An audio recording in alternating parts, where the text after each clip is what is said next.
So the section is going to have 5 lectures and 2 collaborative classes. The class today or the lecture today is going to be on the basic argument against free will. We start with this because I take it to be one of the most important and powerful arguments against the idea that we have free will. The rest of the lectures are going to be structured around sort of possible responses to that argument. So in the second lecture, we look at libertarian accounts of free will. In the third lecture, we look at compatibilist accounts of free will. And then we're going to look at recent literature from people who call themselves free will skeptics or Harding compatibilists, people who think, no, we actually don't have free will.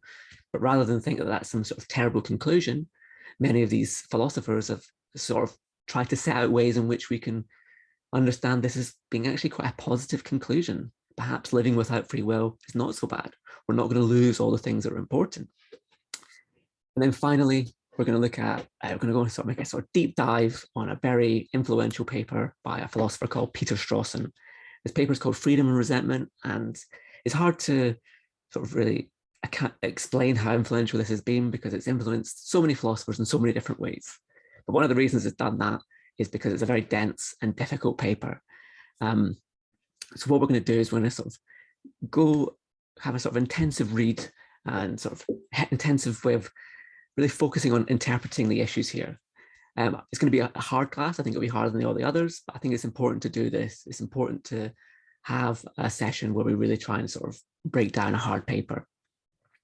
Thankfully, essay questions aren't going to be on that. The essay questions are going to be on the first 3 topics. I don't think the essay questions are a walk in the park by any means, but you should have all the material that you need and all the guidance that you need to answer the essay questions after the first 3 lectures. Lectures 4 and 5, I think, are going to take us into more advanced issues, but I think it's going to be very important for us to get into those issues.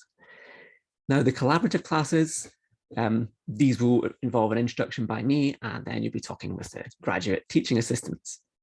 So the first collaborative class is going to be on pre-punishment in a person's history.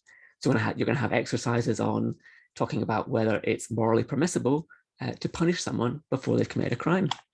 And you'll consider the implications of that for compatibilism. You also look at the ways in which a person's history might be relevant to whether they're morally responsible for what they do or whether they acted freely. And then in the second collaborative class, you're going to look at, in a bit more depth, what would happen in a world without free will. Particularly going to look at issues to do with love, friendship, and punishment.